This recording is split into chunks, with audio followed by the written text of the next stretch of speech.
Hello दोस्तों, नमस्कार। स्वागत है आप सभी का देहरादून स्टडी पॉइंट पे। और मैं हूं दोस्तों मोहित सिंह रावत। तो यहाँ पर दोस्तों अब से हमारी एक नई क्लास शुरू हो रही है और यह जो क्लास है दोस्तों उत्तराखंड ज्योग्राफी की क्लास है।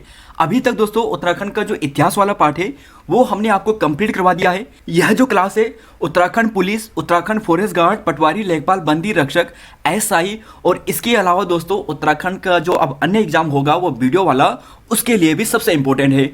तो देखिए दोस्तों, कठोर सर की book, doctor Ajay Rawat sir की बुक डिटेल से एमसीक्यूज के माध्यम से डीप डिस्कशन आपको करवाया है।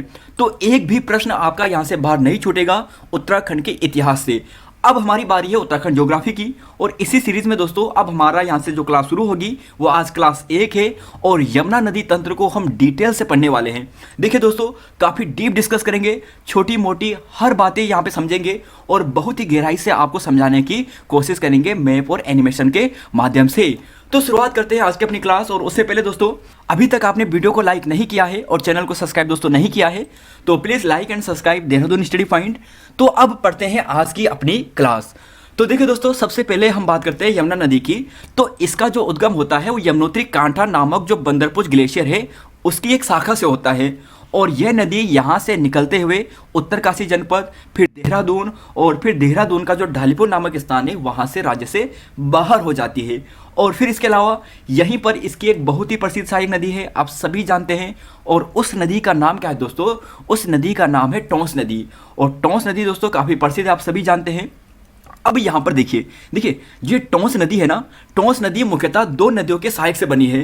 पहली जो नदी आप देख रहे हैं यहाँ पर वह है रूपिन नदी, जिसका प्राचीन नाम जला नदी था। यहाँ पे देखिए इस नदी का जो प्राचीन नाम था ये जला नदी था, रूपिन का।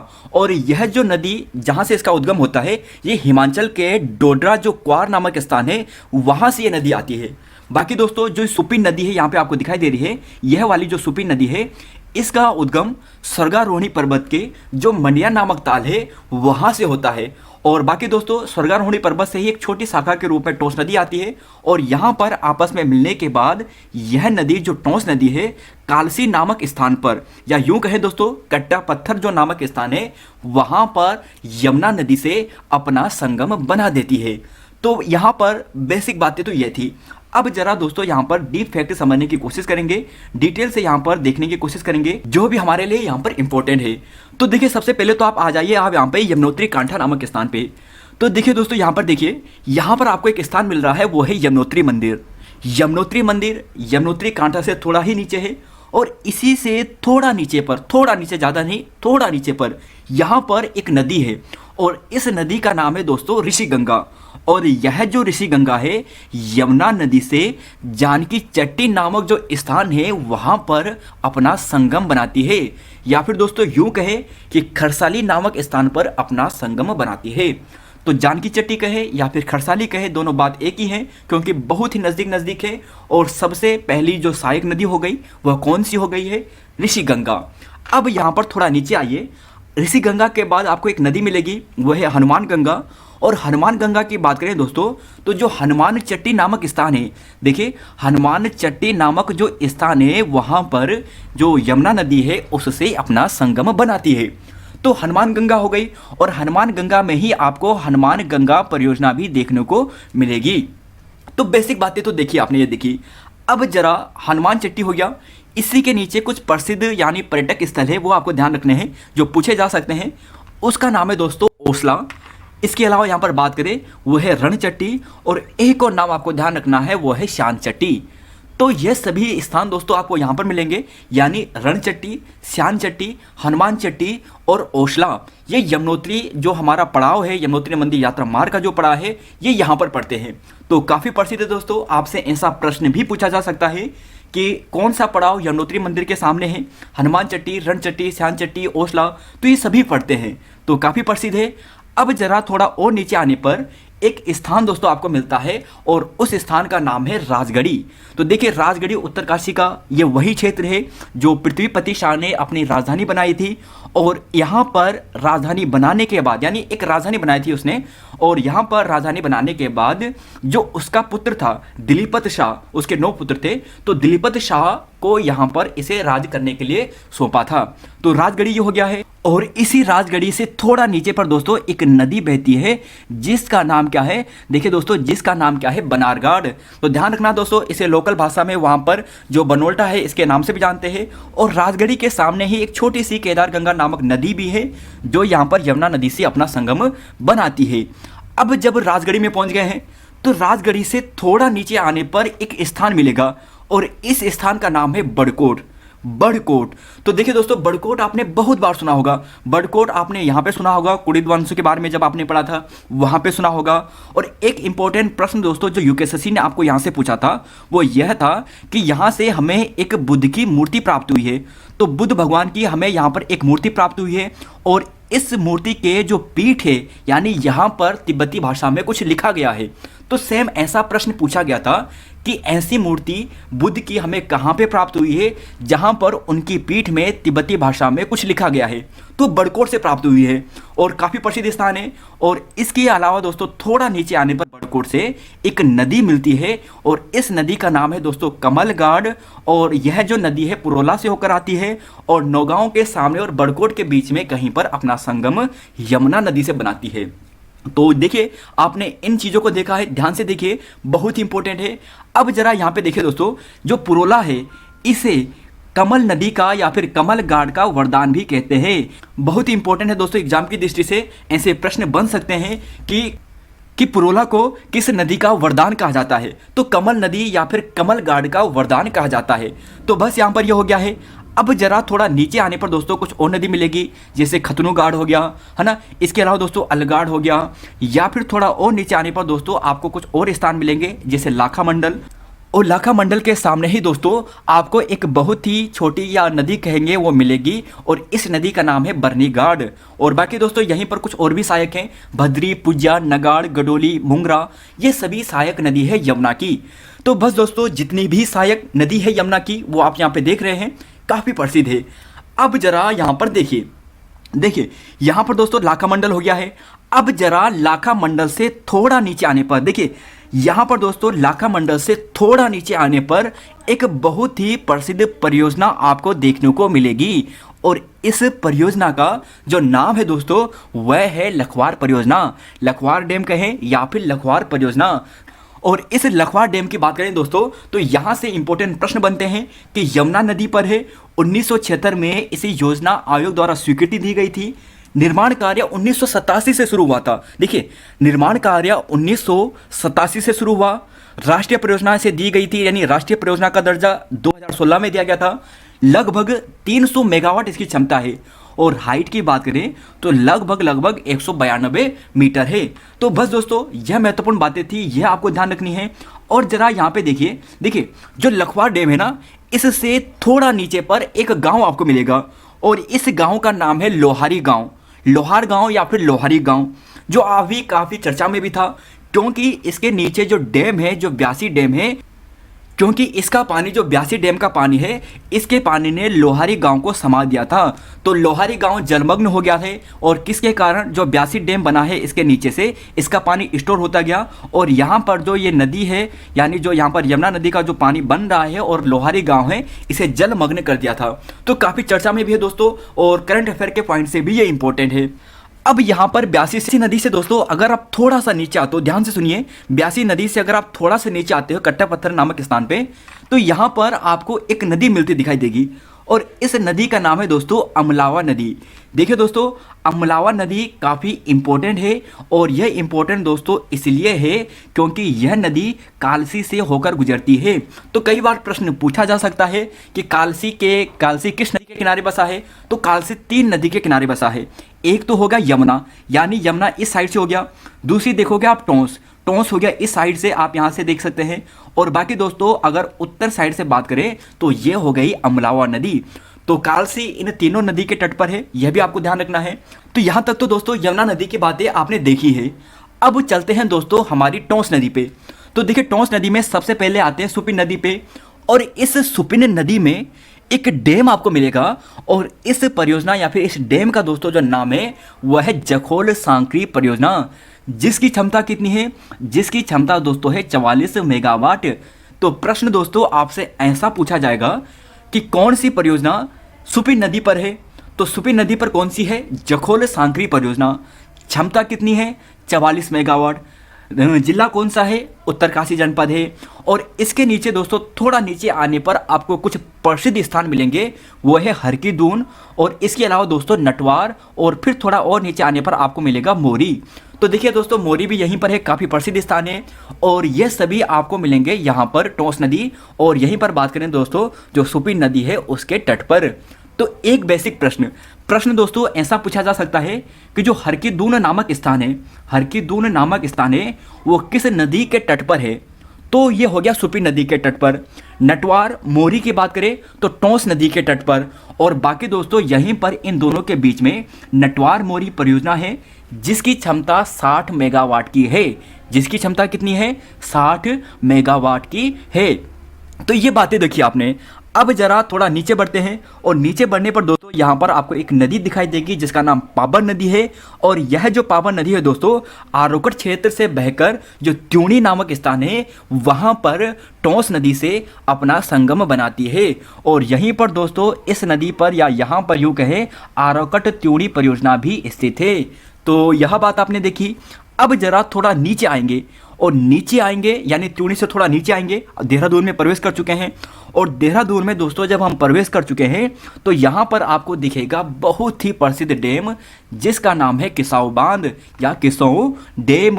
और इस डैम की बात करें दोस्तों तो इसकी जो टोटल क्षमता है, देखिए टोटल क्षमता की बात करें दोस्तों तो 660 मेगावाट इसकी क्षमता है, यानी 4 × 165 मेगावाट है, यानी 4 टर्बाइन यहाँ पे यूज होती है।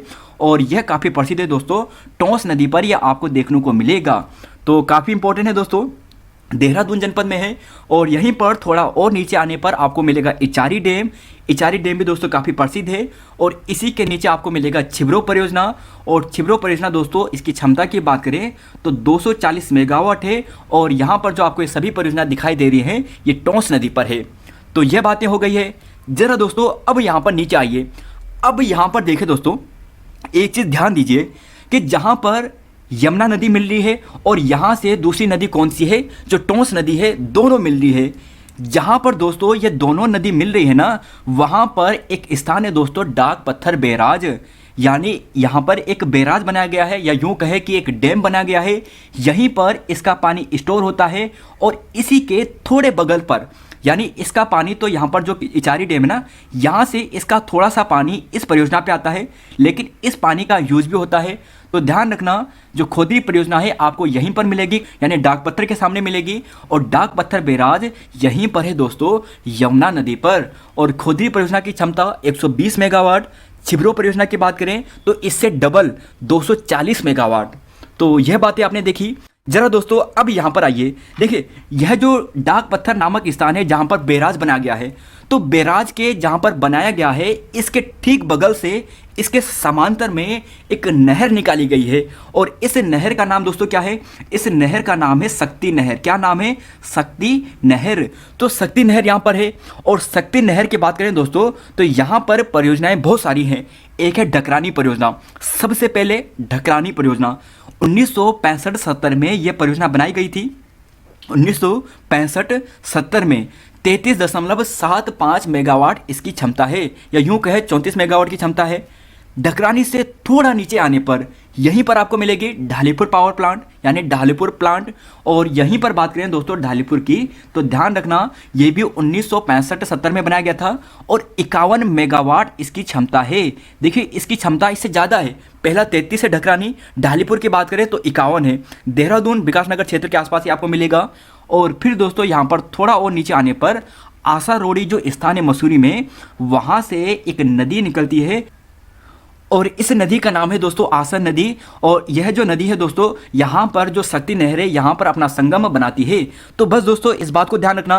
और आसन से आपको जो आसन बैराज है यहाँ से प्रश्न बनते हैं। तो देखिए इन प्रश्नों को नोट कीजिए। सबसे इंपॉर्टेंट जो आसन बैराज है जिसे हम ढालीपुर झील के नाम से भी जान रहे हैं, क्योंकि देखिए ढालीपुर प्लांट यहाँ पर है और यहीं पर क्या बन गया है, झील बन गया है इन दोनों के संगम पर। तो इसे ढालीपुर झील के नाम से भी जानते हैं। 1967 में इसका निर्माण किया गया था। और यहीं पर बात करें दोस्तों जो यहाँ पर आसन बैराज है 14 अगस्त 2005 को आसन कंजर्वेशन रिजर्व इसकी स्थापना की गई थी और इसे रामसर साइट में जो शामिल किया गया था ये 21 जुलाई 2020 को किया गया था। कब किया गया? 21 जुलाई 2020 को। 21 जुलाई 2020 को इसे शामिल किया गया था। इस बात को दोस्तों आपको ध्यान रखना है। और बाकी दोस्तों यहाँ से थोड़ा नीचे आने पर आपको एक परियोजना और मिलेगी और इस परियोजना का नाम है कुल्हाल परियोजना। क्या नाम है? कुल्हाल परियोजना। तो बस दोस्तों कुल्हाल परियोजना आपको ध्यान रखनी है, काफ़ी इंपॉर्टेंट है। यमुना नदी जो शक्ति नहर निकल रही है उसी पर यह परियोजना है, देहरादून जनपद में है। और बाकी यहाँ पर जो ढालीपुर नामक स्थान है यहाँ से ये नदी राज्य से बाहर हो जाती है। बाकी दोस्तों यहाँ पर आपको पोंटा साहिब मिलेगा और पोंटा साहिब यानी इसकी बात करें तो ये हिमाचल प्रदेश के अंतर्गत आ जाता है। तो यमुना नदी से उत्तराखंड के संदर्भ में इतनी बातें थी। तो यहाँ तक तो दोस्तों आपने ये चीज़ें देख ली है। अब जरा एक दो इंपॉर्टेंट फैक्ट यहाँ पे सुन लीजिए कि जैसे अगर बात करते हैं दोस्तों यहाँ पर टोंस नदी है, इसकी कुछ और भी सहायक नदियाँ हैं, छोटी छोटी गाढ़ गड्ढे टाइप के। एक है जैसे मोरना गाढ़ हो गया, खूनी गाढ़ हो गया। तो ये टोंस नदी की सहायक नदियाँ हैं। और टोंस नदी की कुल लंबाई की बात करें दोस्तों तो 148 किलोमीटर है। राज्य में इसकी लंबाई ज़्यादा है, यह ध्यान रखना, यमुना नदी से। और यमुना नदी की कुल लंबाई की बात करें दोस्तों तो इसकी लंबाई आपको मिलेगी 136 किलोमीटर के आसपास। तो राज्य में 136 किलोमीटर के आसपास इस नदी की लंबाई है, बस यह आपको ध्यान रखना है। और यहाँ पर दोस्तों आपने देख लिया है। और टोटल यमुना नदी की लंबाई की बात करें तो लगभग दोस्तों 1384 के आसपास इसकी कुल लंबाई है। तो अब यहाँ पर यमुना नदी राज्य से थोड़ा बाहर होती है, हिमाचल प्रदेश और उत्तर प्रदेश में प्रवेश करती है, हरियाणा में प्रवेश करती है। और इसके बाद यहाँ पर जो नदी है दोस्तों इस प्रकार से आगे बढ़ती जाती है। अब जरा यहाँ पे देखिए कुछ प्रसिद्ध स्थान आपको मिलेंगे। प्रसिद्ध स्थान की बात करें तो देखिए यहाँ पर दोस्तों जो यमुना नदी है ना, इसके तट पर यहाँ पर आपको एक प्रसिद्ध यहाँ पर एक राष्ट्रीय पार्क मिलेगा। और इस पार्क का नाम क्या है? इस पार्क का नाम है दोस्तों कालेसर राष्ट्रीय पार्क। और ये कहाँ पर है? यह आपको मिलेगा, कहाँ पे मिलेगा? हरियाणा में मिलेगा। कहाँ पे मिलेगा? हरियाणा में। तो कालेसर राष्ट्रीय पार्क किस नदी से होकर? यमुना नदी से। तो ध्यान रखना। फिर थोड़ा नीचे आने पर आपको कुछ और स्थान मिलेंगे, करनाल हो गया, पानीपत हो गया, है ना। इन चीज़ों को ध्यान रखना है। बाकी दोस्तों दिल्ली भी आपको इस नदी के तट पर मिलेगा, मथुरा आपको यहीं पर मिलेगा। और इसके अलावा जो आगरा है यह भी आपको मिलेगा। अब देखिए यहाँ पर इसकी सहायक की, तो देखिए सहायक की बात करें तो ये हो गया चंबल नदी। और चंबल नदी की बात करें दोस्तों तो जो इटावा नामक स्थान है यहाँ पर यमुना नदी से अपना संगम बनाता है। और चंबल नदी की बात करें तो इसमें बहुत सारी परियोजना है। राणा प्रताप सागर बांध जो राजस्थान में आपको मिलेगा, गांधी सागर बांध जो मध्य प्रदेश में आपको मिलेगा। और इसके अलावा दोस्तों यहाँ पर बात करें जो जवाहर सागर बांध है यह भी आपको राजस्थान में मिलेगा, कोटा क्षेत्र में। तो यह तीनों बांध चंबल नदी पर है। और चंबल नदी इटावा में अपना संगम बनाती है यमुना नदी से। और चंबल की बात करें तो जो घड़ियाल वगैरह होते हैं इसके लिए काफ़ी प्रसिद्ध भी यहाँ पर यह है। अब जरा यहाँ पे देखिए दूसरी इसकी नदी है, यह है सहायक, वो है बेतवा नदी। और बेतवा नदी की बात करें दोस्तों तो यह हमीरपुर नामक स्थान पर अपना संगम बनाती है। और इसमें जो परियोजना है दोस्तों काफ़ी इंपॉर्टेंट वह है राजघाट परियोजना। और इसके अलावा माता टीला बांध। देखिए कई बार प्रश्न पूछा जा चुका है कि जो माता टीला बांध है वो किस नदी पर है? वो है बेतवा नदी पर। राजघाट बांध किस नदी पर है? बेतवा नदी पर। और बेतवा नदी कहाँ पर यमुना नदी से संगम बनाती है? हमीरपुर नामक स्थान पर। और फिर दोस्तों एक और सहायक है जिसका नाम है केन नदी। तो यहाँ तक तो आपने देख लिया। और यह जो नदी है बांदा नामक स्थान पर अपना संगम बनाती है। अब जरा यहाँ पे देखिए गंगा नदी ऊपर से आती है, प्रयागराज नामक स्थान पर अपना संगम बना देती है। और इसके बाद से यहाँ पर गंगा नदी पे मिलने के बाद यह भी गंगा के नाम से जानी जाती है। तो बस दोस्तों हमारा जो यहाँ पर नदी तंत्र था ये कंप्लीट हो गया है, यमुना नदी तंत्र डिटेल के साथ डिस्कस किया है, छोटे मोटे फैक्ट आपके सामने डिस्कस किए हैं और कोशिश की है कि मैप में एनिमेशन में आपको यहाँ पर समझा पाए। तो बस दोस्तों आज की क्लास में इतना ही है, मिलते हैं फिर आपको नई वीडियो में। और हाँ दोस्तों अगर अभी तक आपने वीडियो को लाइक नहीं किया है और अपने दोस्तों के साथ शेयर नहीं किया है तो प्लीज़ लाइक एंड